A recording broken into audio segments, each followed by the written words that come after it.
Hello, everybody. My name is Mohammed. I am an assistant professor at CTS, and today I'm going to present our paper that is published in TSC. The paper has been done in the context of my postdoc under supervision of Professor Ahmed Hassan, and it's about config miner, identifying the appropriate configuration options for config-related user questions. And that is by mining online forums. So configuration is actually a mechanism that is used to customize the behavior of a software system without changing its source code. For example, a user can change the font size, he can customize the search engine, etc. However, highly configurable software systems tend to have a large number of configuration options, and all of those are stored in just a textual file. So it's very challenging to identify which configuration to change when a bug arrives, or how to customize a feature, what are the important options to customize a feature, etc. Therefore, users go to online forums and ask about their config-related questions. For example, here a user has a problem with Firefox. After a certain time, the user receives an answer with the appropriate configuration option. For example, here we have a problem with the cursor. After a certain time, the user received the appropriate configuration option to change in order to fix the issue. In this paper, we conduct an empirical study to first understand the config-related questions. Then we proposed and evaluated an approach that recommends a set of configuration options for a user question. In this study, we considered more than 2,000 config-related questions that are related to 7 case studies, in particular, Firefox, Cassandra, Spark, and the 4 components of Hadoop, the core of Hadoop, MapReduce, HDFS, and Yarn. And each of those case studies have a large number of configuration options. For example, Firefox has more than 2,000 options. HDFS of Hadoop has more than 400 configuration options. And our study focuses on the questions that were posted on popular forums, such as Stack Overflow, Server Fault, and the official forum of Firefox.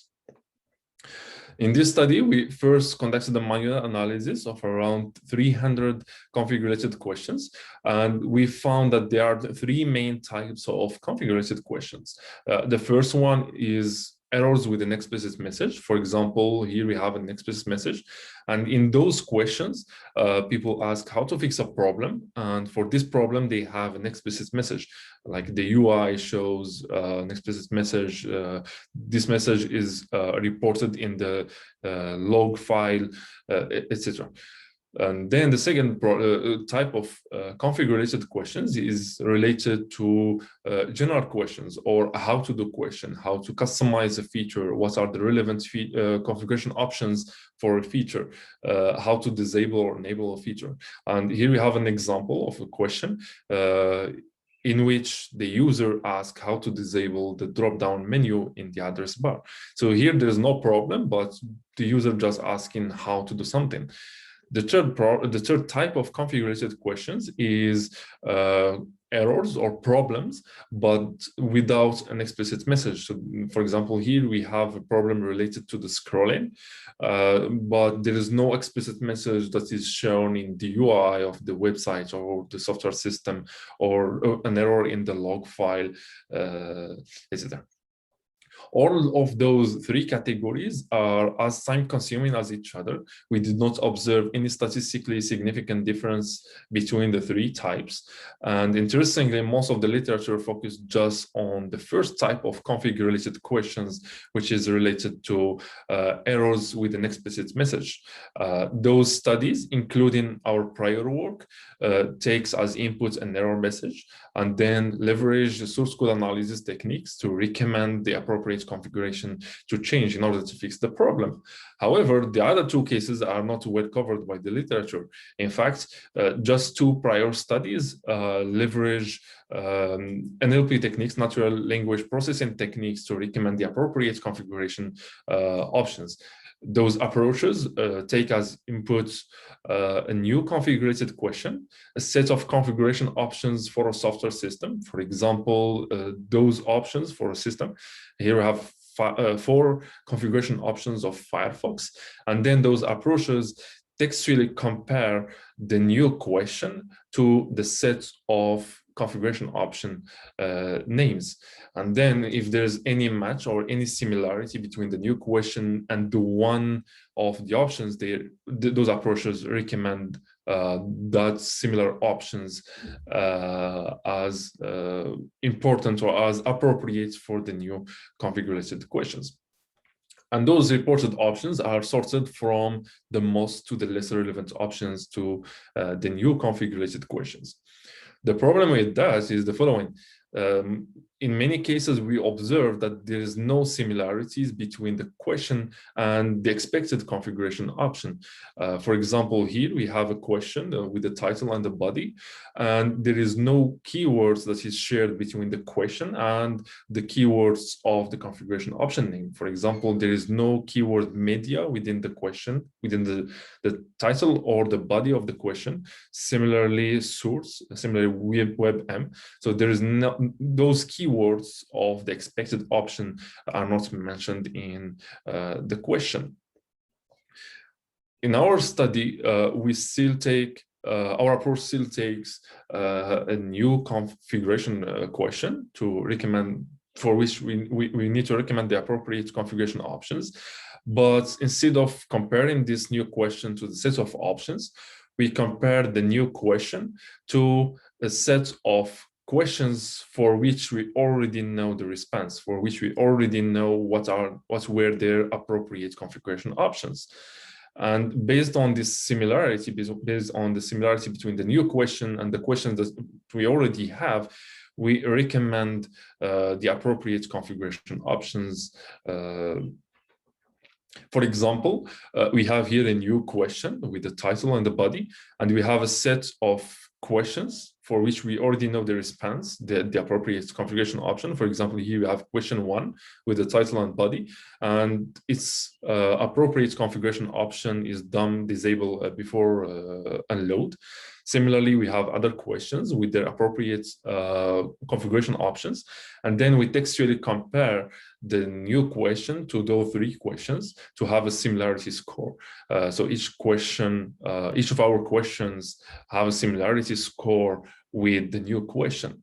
Then we report the appropriate configuration options of the most similar already answered question. So for example, here we have the new question is more similar to question 2 than question 1 and question 3. So we report, or we recommend, the appropriate configurations of question 2 first, right? And we do the same thing for the other remaining questions.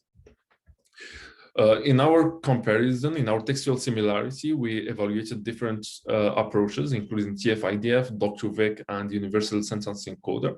And we found that TF-IDF is the best NLP technique for this case.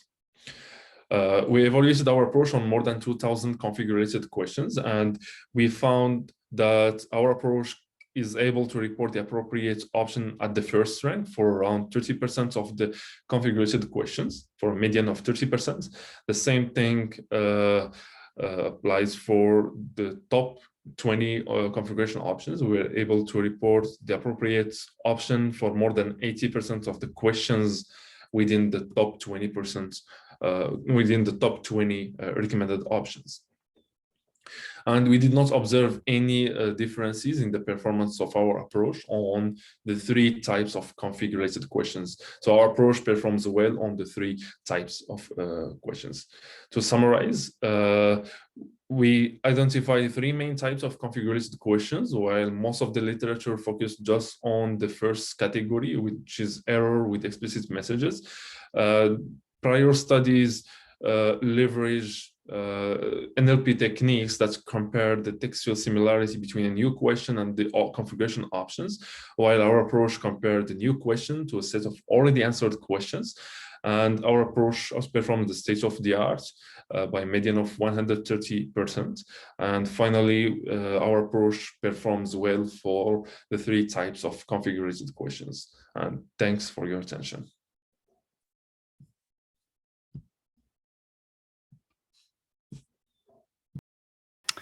Well, hello again, everyone. We are in the QA slot of the paper Config Miner, identifying the appropriate configuration options for config-related user questions by mining online forums. We are here with Mohammed, which just made an excellent presentation in his video, and I'm sure that he is more than happy to take your questions. So if you have any, please remember you have to write those in the chat, if possible, marking the question mark, clicking on the question mark, and then I will ask those questions to Mohammed verbally. There is no question so far, so in the meantime, I have a few myself, Mohammed, so if you don't mind, I will ask. Okay, I will start. I would like to know, Mohammed, how many previously answered questions are needed for the system to be effective, or at least to be better than related approaches? Do you have a number or an idea? Yeah, we actually did not investigate the minimal set of required questions, but we observed certain cases where our approach was effective with just one similar question.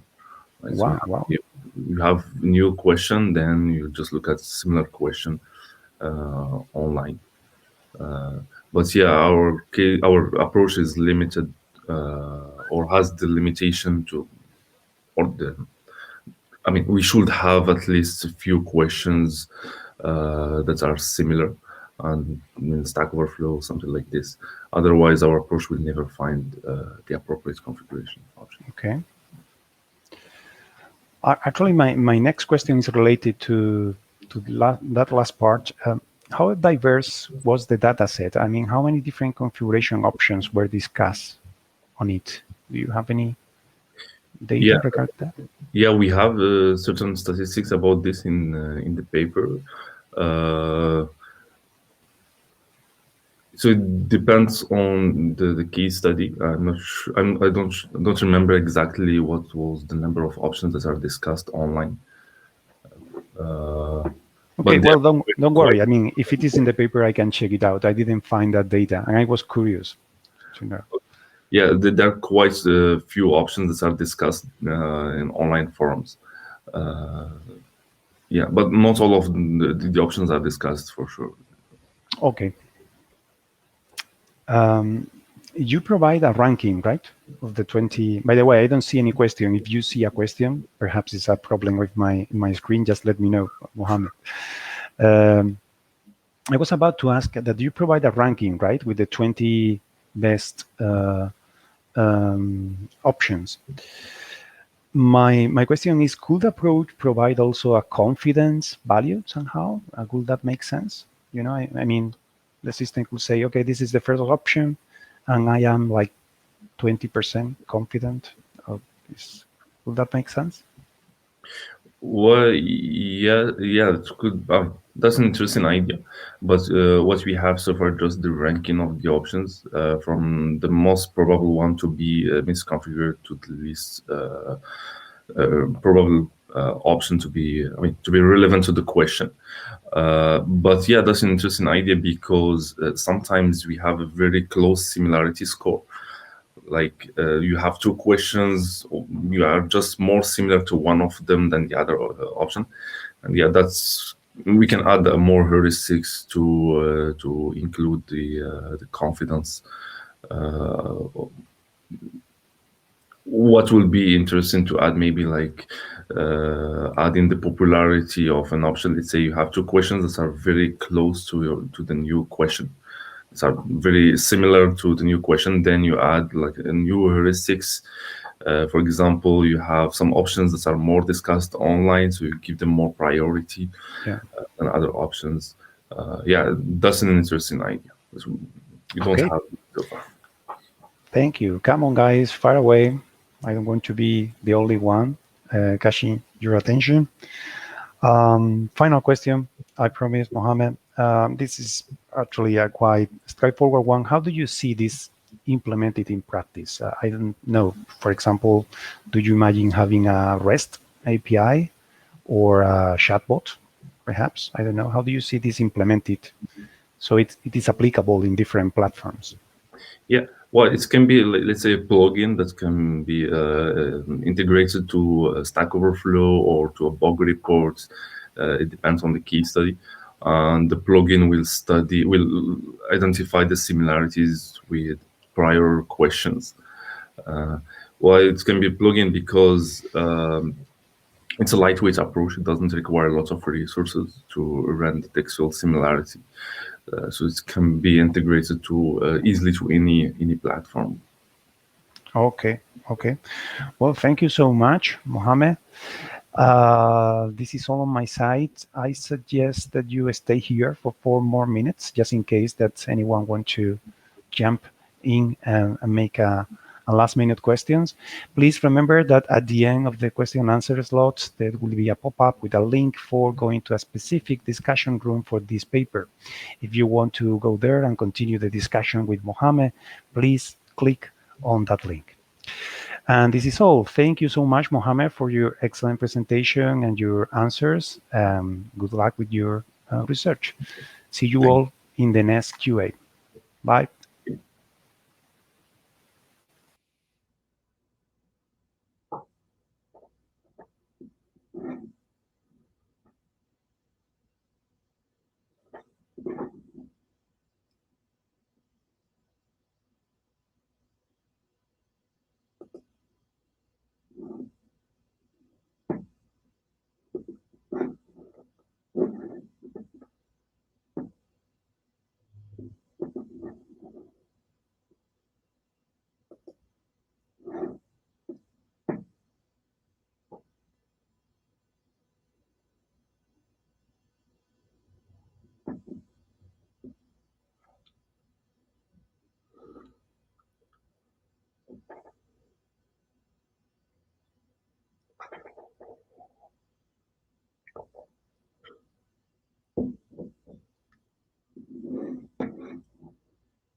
this talk.